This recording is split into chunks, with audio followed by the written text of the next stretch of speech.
서울의 한 복잡한 교차로 빗방울이 도시의 회색빛 아스팔트 위에 하나 둘 떨어지기 시작했습니다. 여름의 갑작스러운 소나기는 이 도시의 냉담한 일상을 더욱 차갑게 만들었죠. 오후 5시 퇴근길에 인파가 건널목을 향해 빠르게 움직이고 있었습니다. 그리고 그 속에서 서둘러가는 사람들 사이로 지팡이를 짚은 노인의 모습이 보였어요. 75살의 최무현 회장은 망막색 소변 성증으로 인해 세상이 점점 어두워지는 삶을 살고 있었습니다. 아, 이런. 그 최무현은 빗방울이 얼굴에 닿자 손을 들어 이마를 가렸습니다. 횡단보도 앞에서 그는 신호등의 변화를 감지하지 못한 채 무심코 발을 내디뎠어요. 그 순간 빨간 신호가 켜져 있었습니다. 그리고 주변의 사람들은 바쁜 걸음을 멈추지 않았고 아무도 노인에게 관심을 기울이지 않았죠. 27살의 한서윤은 도서관 아르바이트를 마치고 집으로 향하던 중이었습니다. 그리고 우산을 꼭 쥐고 있던 서윤의 눈에 횡단보도에 들어선 노인의 모습이 들어왔어요.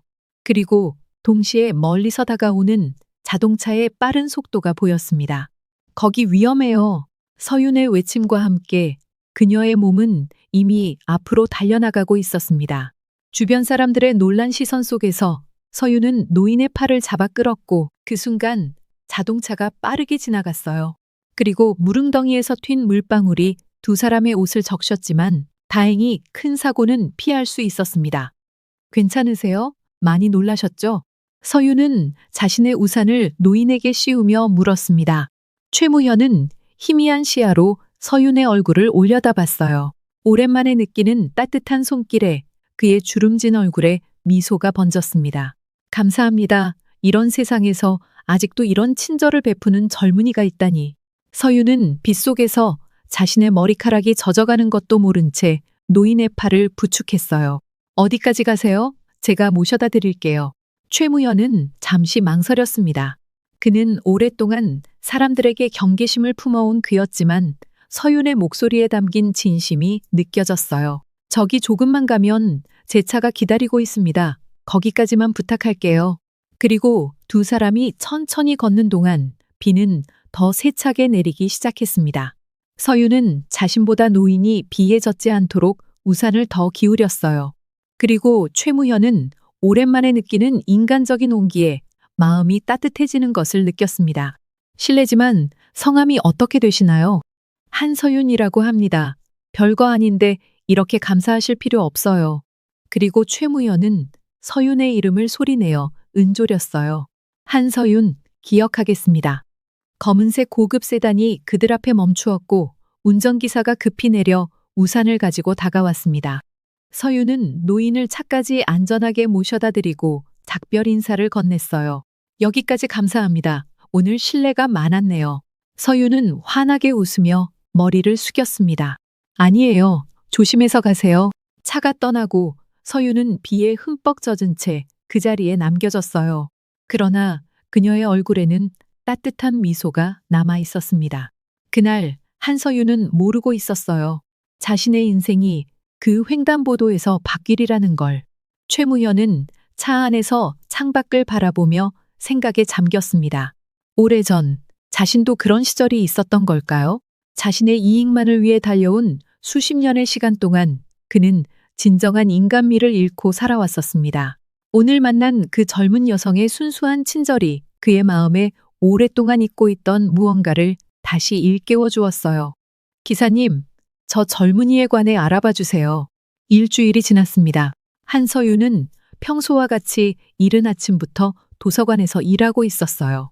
책장 사이를 오가며 반납된 책들을 정리하는 그녀의 얼굴에는 피로가 스며들어 있었습니다. 그리고 밤 11시까지 카페 아르바이트를 마치고 돌아와 자정이 넘어서야 겨우 눈을 붙인 지금 서윤의 일상은 바쁘게 돌아가고 있었어요. 서윤 씨, 우편물이 왔어요. 그리고 동료 사서가 건네준 봉투는 고급스러운 느낌이 물씬 풍겼습니다. 흰색 고급 봉투에 금색 테두리가 둘러져 있었고 뒷면에는 낯선 문양이 새겨져 있었어요. 서윤은 의아한 표정으로 봉투를 열었습니다. 그리고 초대장이라니. 봉투 안에는 정중한 글씨체로 쓰여진 초대장이 들어 있었습니다. 신화, 재단, 요양원 초청, 티파티. 이번 주 토요일 오후 3시. 서윤은 눈을 크게 떴어요. 그 신화 재단이라면 그 유명한 신화 그룹의 재단 아닌가요? 어떻게 자신에게 이런 초대장이. 그날 오후 서윤은 퇴근길에 우연히 신문 가판대에 진열된 경제지를 보게 되었습니다. 그곳엔 신화그룹의 창업주인 최무현 회장의 근황을 다룬 기사였어요. 시력을 거의 잃었다는 소식과 함께 외곽에 위치한 요양원에서 은둔 생활을 하고 있다는 내용이었습니다. 네. 혹시 서윤의 머릿속에서 퍼즐 조각이 맞춰지기 시작했어요. 지난주 횡단보도에서 만났던 노인과 신문 속 흐릿한 사진 속 인물이 겹쳐졌습니다. 설마 그분이 신화그룹의 최무현 회장이었던 걸까요? 가슴이 두근거렸지만 한편으로는 의구심도 들었습니다. 왜 자신 같은 평범한 사람을 초대한 것일까요? 토요일이 되었고 서윤은 오랜만에 꺼낸 원피스를 입고 초대장에 적힌 주소로 향했어요. 서울 외곽의 고급 주택가를 지나 언덕 위에 자리한 요양원은 마치 작은 성처럼 웅장했습니다. 정원사가 가꾼 듯한 아름다운 정원이 건물을 둘러싸고 있었고 분수대에서는 맑은 물이 솟아오르고 있었어요. 한서윤님이신가요? 기다리고 있었습니다. 정중한 인사와 함께 그녀를 맞이한 직원은 서윤을 안내했습니다. 그리고 웅장한 내부 장식과 고풍스러운 가구들 사이로 걸으며 서윤은 자신이 전혀 다른 세계에 발을 들인 것 같은 느낌을 받았어요. 그리고 마침내 그들은 테라스가 내려다 보이는 밝은 방 앞에 도착했습니다. 들어오세요, 서윤 씨. 문이 열리고 서윤은 창가에 앉아 있는 노인의 모습을 보았어요. 바로 그날 횡단보도에서 만났던 바로 그 노인이었습니다. 그리고 최무현 회장은 미소를 지으며 서윤을 맞이했어요. 혹시 기억하실까 했는데 와주셔서 감사합니다. 서윤은 긴장된 마음으로 인사를 건넸습니다. 아, 네, 그때 그 횡단보도에서 최무현은 미소를 지었습니다. 저는 실례했습니다. 갑자기 초대해서요. 그날 이후로 계속 마음에 걸렸어요. 제대로 감사 인사도 못 드렸고. 서윤은 어색하게 웃으며 자리에 앉았습니다. 그리고 테이블 위에는 우아한 찻잔과 다과가 준비되어 있었어요. 창밖으로는 푸른 정원이 펼쳐져 있었습니다. 사실 저는 신화그룹의 창립자 최무현입니다. 그 비록 서윤이 짐작하고 있었던 사실이었지만 직접 듣자 놀라움을 감출 수 없었어요. 최무현은 계속해서 이야기했습니다. 요즘 같은 세상에서 낯선 노인을 도와준 서윤 씨 같은 사람을 만나는 건 정말 드문 일이죠. 나 아직도 이런 사람이 있다는 게 믿기지가 않아서 말이에요. 서윤은 부끄러운 듯 고개를 저었습니다. 저는 별거 아니었는데요. 누구나 그렇게 했을 거예요. 아니요, 그렇지 않습니다. 최무현의 목소리에는 확신이 담겨 있었어요. 오랜 시간 사업을 하면서 사람들의 본성을 많이 봐왔습니다. 요즘은 자신의 이익만 챙기는 세상이죠. 대화가 이어지는 동안 서윤은 최무현의 따뜻한 인품에 점점 마음의 문을 열었습니다. 그리고 그는 사업가라기보다는 지혜로운 할아버지 같았어요. 시력을 잃어가는 상황에서도 그는 세상을 향한 따뜻한 시선을 잃지 않고 있었습니다. 혹시 우리 집에 또 와줄 수 있겠어? 최무현의 제안에 서윤은 잠시 망설였어요. 하지만 노인의 진심 어린 눈빛을 보며 서윤은 고개를 끄덕였습니다. 어쩌면 이것이 새로운 인연의 시작이 될지도 몰랐습니다. 1개월 후 한서윤은 또 다른 초대장을 받았습니다. 그리고 이번에는 최무현 회장의 손녀 생일 파티라는 내용이었어요. 서윤은 지난 한 달간 몇 차례 최무현을 만나며 가까워진 사이였지만 그의 가족을 만난다는 생각에 긴장되었습니다. 그리고 특히 선물을 무엇으로 준비해야 할지도 막막했어요. 그냥 편하게 오면 됩니다. 은영이가 새로운 사람 만나는 걸 좋아하거든요. 전화통화에서 최무현은 그렇게 말했지만 서윤의 마음은 여전히 무거웠습니다. 그걸로 충분하다고 생각해요. 서윤의 말에 순간 정적이 흘렀고 몇몇 사람들은 고개를 갸웃했지만 최무현 회장은 흐뭇한 미소를 지으며 고개를 끄덕였습니다. 그래요. 그런 마음이 참 귀하지요. 그의 말에 서윤은 조금 안심이 되었어요. 하지만 여전히 맞은편에 앉은 최지우의 차가운 시선이 신경 쓰였습니다. 그의 눈빛은 마치 당신이 여기 있을 자격이 있나라는 질문을 던지는 듯 했죠. 식사가 끝난 후 사람들은 와인을 들고 거실로 자리를 옮겼습니다. 분위기는 격식 있는 파티라기보단 고요한 긴장감이 감도는 자리였어요. 서윤 씨, 지우가 다가와 말을 걸었습니다. 제 아버지가 당신을 꽤 마음에 들어 하시는 것 같더군요. 그의 말투는 공손했지만 어딘가 날이 서 있었어요. 그런데 조심하셔야 할 겁니다. 이 집은 누군가의 순수함을 시험하기 좋아하는 곳이거든요. 서윤은 놀라며 그를 바라봤습니다. 하지만 지우는 대답을 기다리지 않고 곧 자리를 떴습니다.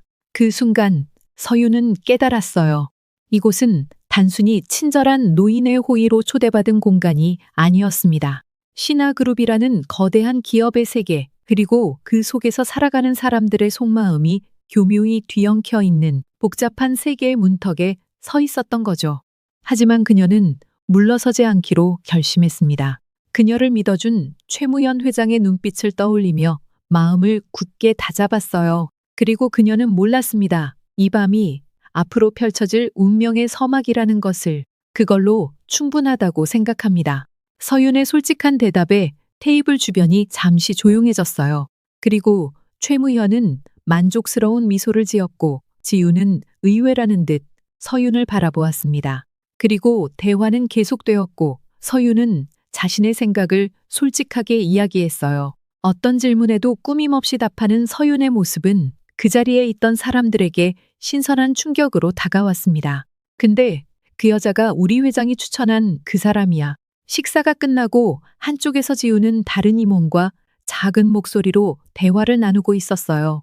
네, 그의 눈은 계속해서 서윤을 향했습니다. 네, 아버지께서 아주 특별한 사람이라고 하셨어요. 솔직히 저도 의아했습니다. 특이하긴 해요. 네, 이런 자리에서 대부분 긴장하고 인맥 쌓으려고 안달인데 저 사람은 그냥 자기 자신인 것 같아요. 지우는 잠시 생각에 잠겼습니다. 그동안 그가 만나온 여성들은 모두 계산적이었어요. 그는 자신의 지위와 재산을 노리는 사람들 뿐이었습니다. 하지만 서윤은 달랐어요. 그리고 그녀에게서는 어떤 계산이나 가식도 느껴지지 않았습니다. 이런 여자는 처음이야. 지우는 중얼거렸어요. 그의 눈에 미묘한 호기심이 스쳐 지나갔습니다.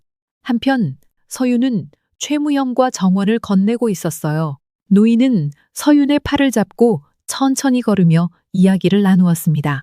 오늘 무슨 일인지 알고 계셨죠? 그리고 서윤의 직설적인 질문에 최무현은 웃음을 터뜨렸어요. 역시 똑똑하군요. 네, 맞아요. 생일 파티는 핑계였습니다. 사실 우리 이모들에게 서윤 씨를 소개하고 싶었어요. 왜요? 세상에는 두 종류의 사람이 있어요. 진짜와 가짜. 서윤 씨는 진짜입니다. 네, 이런 사람이 우리 회사에 필요해요. 서윤은 놀란 표정으로 최무현을 바라보았습니다. 네, 그리고 그의 말은 분명 어떤 제안을 암시하고 있었어요. 그리고 그것은 서윤의 인생을 크게 바꿀 수 있는 것이었습니다. 이틀날 아침, 최지우는 자신의 사무실에서 보고서를 검토하고 있었습니다. 그리고 그의 책상 위에는 한서윤에 관한 상세한 조사 자료가 놓여 있었어요. 지방국립대 사회복지학과 졸업, 학점 우수, 봉사활동 경력, 다수 어린 시절 어머니를 일찍 여의고 외할머니와 단둘이 생활. 모든 정보는 평범하고 깨끗했습니다. 이것 봐요. 정말 깨끗하네요. 결점이 없어요. 그리고 보고를 하는 비서에게 지우는 차갑게 대꾸했어요. 모든 사람에게는 비밀이 있어. 더 자세히 알아보도록. 지우는 창밖을 바라보며 생각에 잠겼습니다. 그 아버지인 최무현이 이렇게 낯선 여성에게 관심을 보이는 것은 처음이었어요. 항상 사업과 가문을 중시하던 아버지가 갑자기 변한 이유가 무엇일까? 지우는 의심이 가득한 눈으로 자료를 다시 한번 훔쳤습니다. 그날 오후 최무현의 권유로 한서인은 신화그룹 본사를 방문하게 되었어요. 그리고 막연한 불안감을 안고 고층 빌딩 앞에 선 서윤은 깊은 숨을 들이마셨습니다. 내가 여기서 뭘 할 수 있을까? 자신감 없는 걸음으로 로비에 들어서자 정중한 안내원이 그녀를 맞이했어요. 한서윤님이시죠? 인사팀으로 안내해드리겠습니다. 얼떨결에 서윤은 인턴십 면접을 보게 되었고 예상치 못하게 그 자리에서 합격 통보를 받았습니다. 사회공헌팀 인턴이라는 직함을 부여받은 서윤은 혼란스러움과 기대감이 뒤섞인 마음으로 회사를 나섰어요. 정말 괜찮은 걸까? 집으로 돌아가는 버스 안에서 서윤은 창밖을 바라보며 생각했습니다. 근데 이 모든 것이 너무 갑작스러웠어요. 최무현 회장이 자신에게 호의를 베푸는 이유가 단순한 감사함 때문인지 아니면 다른 이유가 있는지 의심스러웠습니다. 하지만 서윤은 자신에게 주어진 기회를 최선을 다해 활용하기로 결심했어요. 다음 주 월요일, 서윤은 처음으로 신화그룹 사회공헌팀에 출근했습니다. 깔끔한 블라우스와 단정한 스커트 차림으로 사무실에 들어선 서윤은 동료들의 호기심 어린 시선을 받았어요.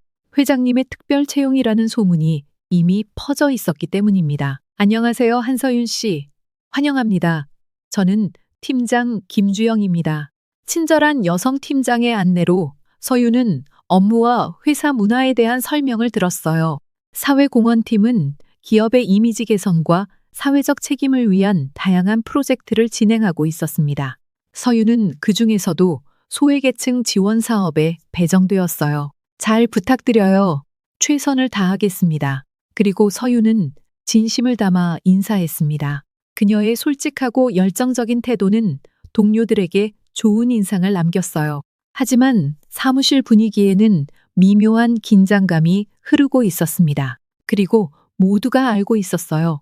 회장의 아들인 최지후 부사장이 서윤을 예의주시하고 있다는 것을. 일주일이 지났을 때 서윤은 독거노인 지원 프로젝트에 관한 제안서를 작성하고 있었습니다.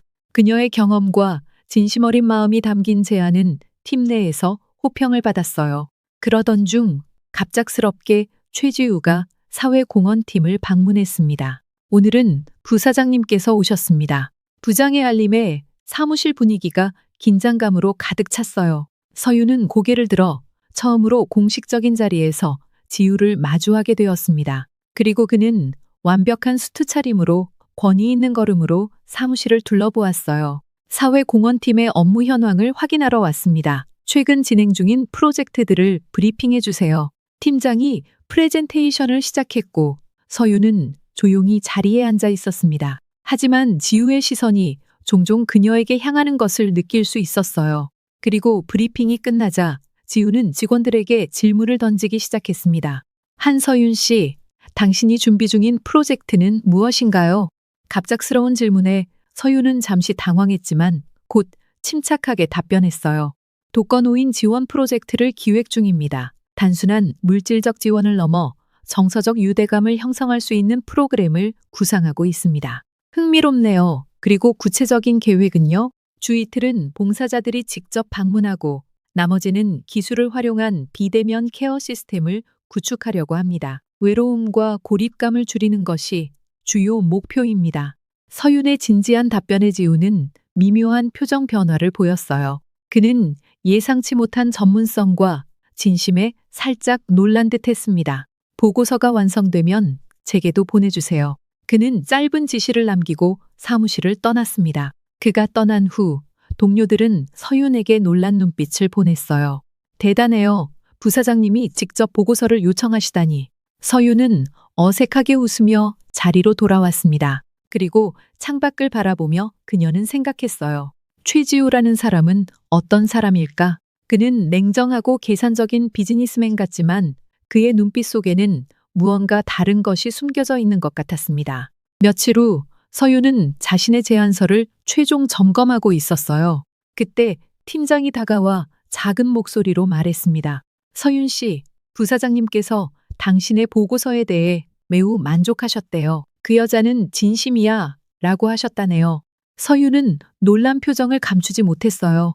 차갑고 냉정해 보이던 최지우가 자신의 일에 대해 그런 평가를 내렸다는 것이 믿기지 않았습니다. 그녀의 마음 한편에 작은 설렘이 피어났어요.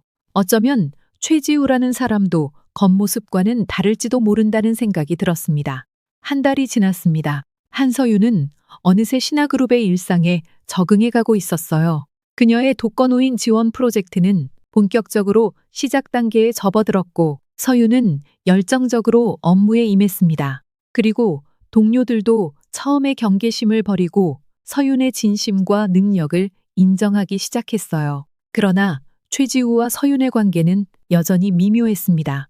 두 사람은 회의에서 마주치거나 복도에서 스치듯 지나가며 형식적인 인사를 나누었을 뿐이었어요. 서윤은 가끔 자신을 향한 지우의 시선을 느꼈지만 그것이 감시인지 관심인지 구분할 수 없었습니다. 어느 오후 서윤은 독거노인 가정을 직접 방문하고 돌아오는 길이었어요. 회사로 복귀하던 중 갑작스럽게 하늘에서 비가 쏟아지기 시작했습니다. 서윤은 우산을 가지고 나오지 않은 것을 후회하며 버스 정류장의 작은 지붕 아래로 몸을 피했어요. 이런, 오늘 하필이면.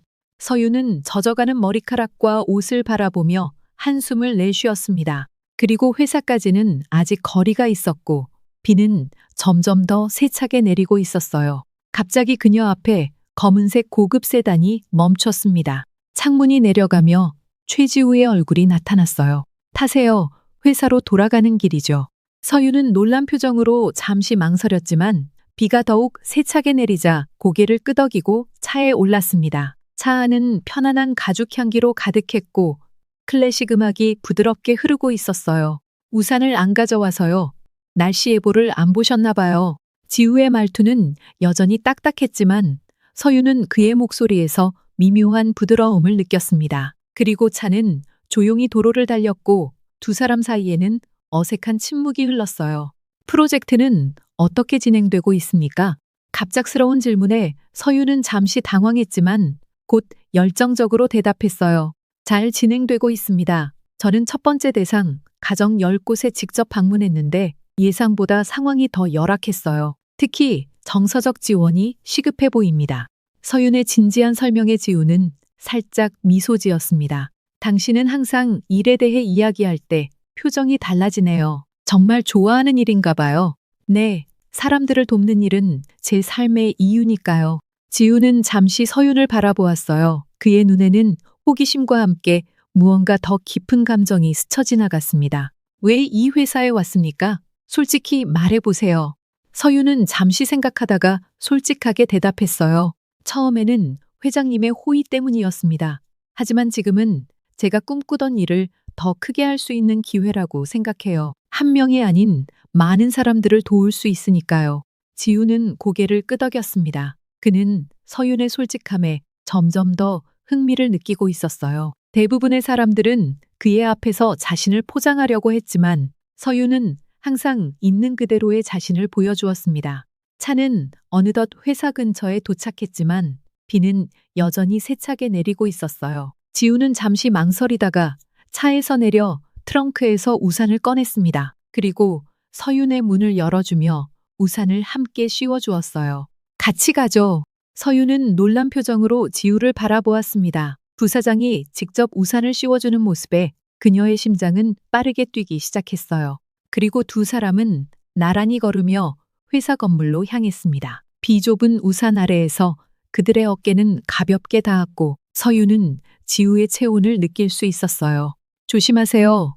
웅덩이를 피해 걸을 때 저희가 방문한 30가구 중 80% 이상이 정서적인 외로움을 가장 큰 어려움으로 꼽았습니다. 단순히 생필품을 제공하는 것만으로는 그분들의 삶의 질을 높일 수 없다는 사실을 깨달았습니다. 그래서 저희는 직접 방문과 더불어 AI 음성 케어기기를 통한 대화형 서비스, 지역 대학생들과 연계한 정기적인 전화 상담, 그리고 월 1회 커뮤니티 모임을 계획 중입니다. 이 프로그램을 통해 어르신들이 단절된 세상과 다시 연결되기를 희망합니다. 서윤의 발표는 진심이 담긴 목소리와 함께 회의실을 채웠고 발표가 끝났을 때 회의실 안은 조용한 감동으로 잠시 정적이 흘렀습니다. 이어서 가벼운 박수가 터졌고 몇몇 임원들은 고개를 끄덕이며 서윤을 바라보았습니다. 그 순간 회장 자리에 앉아있던 최지우도 눈길을 들었습니다. 그의 표정은 평소처럼 무표정했지만 서윤을 바라보는 눈빛은 이전보다 훨씬 더 복잡했습니다. 감탄, 혼란, 그리고 무언가 설명하기 어려운 감정이 섞인 듯한 그런 눈빛이었습니다. 발표회가 끝난 후 동료들이 서윤에게 다가와 정말 잘했어요. 감동받았어요 라며 칭찬을 아끼지 않았습니다. 서윤은 환하게 웃으며 고개를 숙였고 아직 남아있는 떨림을 손끝으로 눌렀습니다. 그녀가 회의실을 나서려는 순간 뒤에서 익숙한 목소리가 들렸습니다. 한서윤 씨. 돌아보니 최지우가 혼자 서 있었습니다. 잠깐 이야기할 수 있을까요? 그의 목소리는 평소보다 낮고 조용했지만 그 속에는 어떤 결심이 서린 듯한 단호함이 느껴졌습니다. 서윤은 잠시 당황했지만 이내 조용히 고개를 끄덕이며 그의 뒤를 따랐습니다. 일주일 전, 지우는 잠시 기억을 더듬으며 대답했습니다. 당신이 퇴근한 후 조용히 다녀왔습니다. 서윤은 눈이 조금 더 커졌어요. 그는 단순히 보고서만 본 것이 아니라 직접 움직였다는 사실이 믿기지 않았습니다. 왜 말 안 하셨어요? 서윤의 목소리에는 아직도 놀라움이 묻어났어요. 내가 방문한 사실이 결과에 영향을 주는 걸 원하지 않았습니다. 지우의 대답은 단호하면서도 솔직했습니다. 나는 당신이 진심으로 이 일을 하고 있다는 걸 직접 보고 느끼고 싶었습니다. 그 말에 서윤의 가슴이 묘하게 먹먹해졌어요.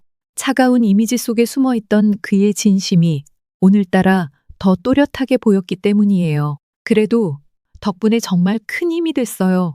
서윤은 고개를 숙이며 말했어요. 오늘 발표 솔직히 많이 무서웠거든요. 무서워 보이지 않았습니다. 지우는 입꼬리를 살짝 올렸습니다. 그저 단단해 보였죠. 지금처럼. 그 순간 복도에 묘한 정적이 흘렀어요. 눈을 마주친 두 사람 사이에 아직 말로 표현되지 못한 감정들이 잔잔히 흔들리고 있었습니다. 곧 또 비가 올 것 같아요. 지우는 창밖을 힐끗 보며 말했습니다. 이번에는 우산 챙기세요. 그 말에 서윤은 웃음을 터뜨렸고 지우도 조금 어색하게 웃었습니다. 그리고 그 짧은 미소 하나가 오늘 하루의 긴장과 혼란을 조금씩 녹여주고 있었어요.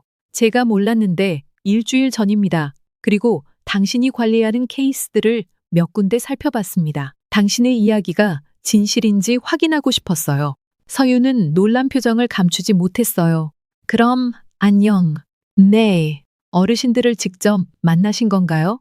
지우는 미소 지었습니다. 네. 몇몇 분들과 이야기를 나눴습니다. 그녀 모두 당신에 대해 좋게 말씀하시더군요. 천사 같은 아가씨라고요. 서윤의 얼굴이 붉어졌어요.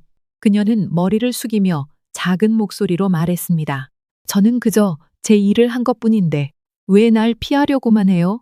갑작스러운 질문에 서윤은 눈을 크게 떴습니다. 지후의 눈빛은 진지했어요. 서윤은 잠시 생각하다가 솔직하게 대답했습니다. 저는 처음부터 나란 사람, 선택된 게 아니라 주어진 것 같아서요. 회장님의 호의로 이 자리에 있게 된 거잖아요.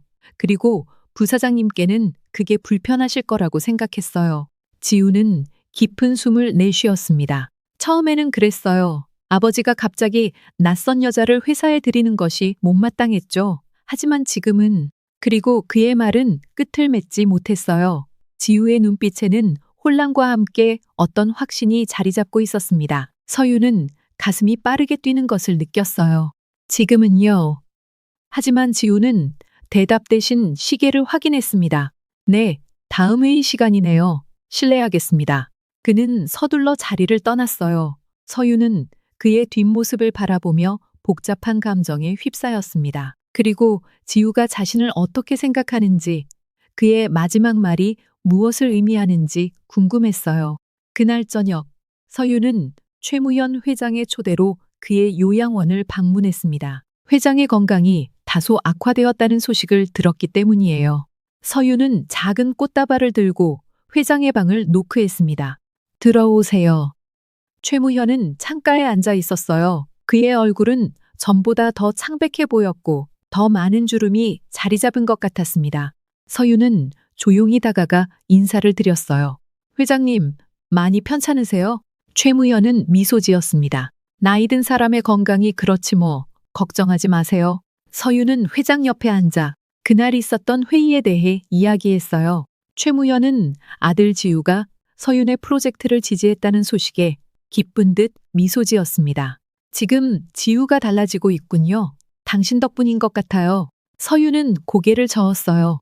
아니에요. 그건 부사장님의 판단이었을 뿐이에요. 지우는 항상 냉정하고 이성적인 사람이었어요. 그리고 감정보다는 논리를 중시하죠. 하지만 당신을 대할 때는 달라 보입니다. 그래서 저희는 직접 방문과 더불어 AR 음성 케어기기를 통한 대화형 서비스, 지역 대학생들과 연계한 정기적인 전화 상담, 그리고 월 1회 커뮤니티 모임을 계획 중입니다. 이 프로그램을 통해 어르신들이 단절된 세상과 다시 연결되기를 희망합니다. 서윤의 발표는 진심이 담긴 목소리와 함께 회의실을 채웠고, 발표가 끝났을 때 회의실 안은 조용한 감동으로 잠시 정적이 흘렀습니다. 이어서 가벼운 박수가 터졌고 몇몇 임원들은 고개를 끄덕이며 서윤을 바라보았습니다.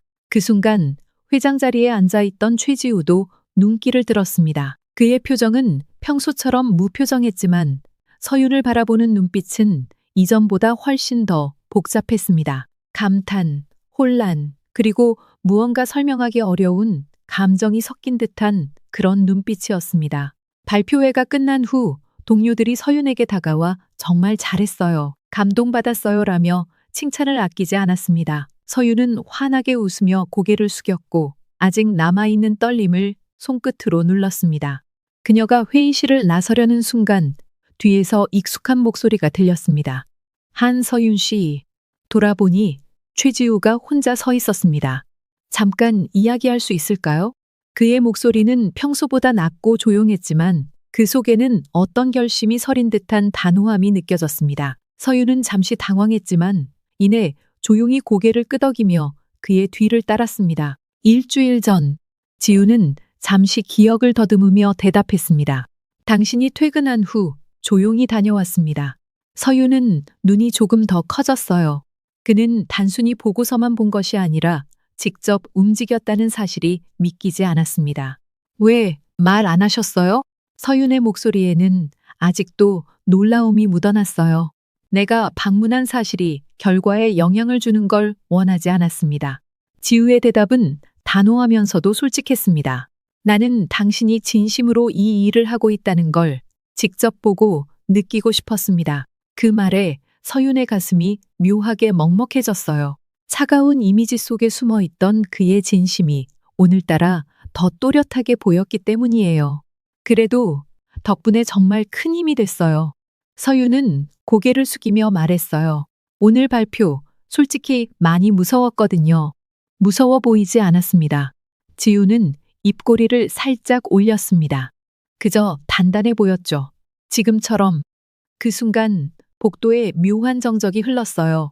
눈을 마주친 두 사람 사이에 아직 말로 표현되지 못한 감정들이 잔잔히 흔들리고 있었습니다. 곧 또 비가 올 것 같아요. 지우는 창밖을 힐끗 보며 말했습니다. 이번에는 우산 챙기세요. 그 말에 서윤은 웃음을 터뜨렸고 지우도 조금 어색하게 웃었습니다. 그리고 그 짧은 미소 하나가 오늘 하루의 긴장과 혼란을 조금씩 녹여주고 있었어요. 제가 몰랐는데 일주일 전입니다. 그리고 당신이 관리하는 케이스들을 몇 군데 살펴봤습니다. 당신의 이야기가 진실인지 확인하고 싶었어요. 서윤은 놀란 표정을 감추지 못했어요. 그럼 안녕. 네. 어르신들을 직접 만나신 건가요? 지우는 미소 지었습니다. 네. 몇몇 분들과 이야기를 나눴습니다. 그녀 모두 당신에 대해 좋게 말씀하시다군요. 천사 같은 아가씨라고요. 서윤의 얼굴이 붉어졌어요. 그녀는 머리를 숙이며 작은 목소리로 말했습니다. 저는 그저 제 일을 한 것뿐인데 왜 날 피하려고만 해요? 갑작스러운 질문에 서윤은 눈을 크게 떴습니다. 지후의 눈빛은 진지했어요. 서윤은 잠시 생각하다가 솔직하게 대답했습니다. 저는 처음부터 나란 사람 선택된 게 아니라 주어진 것 같아서요. 회장님의 호의로 이 자리에 있게 된 거잖아요. 그리고 부사장님께는 그게 불편하실 거라고 생각했어요. 지우는 깊은 숨을 내쉬었습니다. 처음에는 그랬어요. 아버지가 갑자기 낯선 여자를 회사에 들이는 것이 못마땅했죠. 하지만 지금은. 그리고 그의 말은 끝을 맺지 못했어요. 지우의 눈빛에는 혼란과 함께 어떤 확신이 자리 잡고 있었습니다. 서윤은 가슴이 빠르게 뛰는 것을 느꼈어요. 지금은요? 하지만 지우는 대답 대신 시계를 확인했습니다. 네, 다음 회의 시간이네요. 실례하겠습니다. 그는 서둘러 자리를 떠났어요. 서유는 그의 뒷모습을 바라보며 복잡한 감정에 휩싸였습니다. 그리고 지우가 자신을 어떻게 생각하는지, 그의 마지막 말이 무엇을 의미하는지 궁금했어요. 그날 저녁, 서유는 최무현 회장의 초대로 그의 요양원을 방문했습니다. 회장의 건강이 다소 악화되었다는 소식을 들었기 때문이에요. 서유는 작은 꽃다발을 들고 회장의 방을 노크했습니다. 들어오세요. 화잉. 최무현은 창가에 앉아 있었어요. 그의 얼굴은 전보다 더 창백해 보였고 더 많은 주름이 자리 잡은 것 같았습니다. 서유는 조용히 다가가 인사를 드렸어요. 회장님, 많이 편찮으세요? 최무현은 미소 지었습니다. 나이 든 사람의 건강이 그렇지 뭐, 걱정하지 마세요. 서유는 회장 옆에 앉아 그날 있었던 회의에 대해 이야기했어요. 최무현은 아들 지우가 서윤의 프로젝트를 지지했다는 소식에 기쁜 듯 미소 지었습니다. 지금 지우가 달라지고 있군요. 당신 덕분인 것 같아요. 서윤은 고개를 저었어요. 아니에요. 그건 부사장님의 판단이었을 뿐이에요. 지우는 항상 냉정하고 이성적인 사람이었어요. 그리고 감정보다는 논리를 중시하죠. 하지만 당신을 대할 때는 달라 보입니다.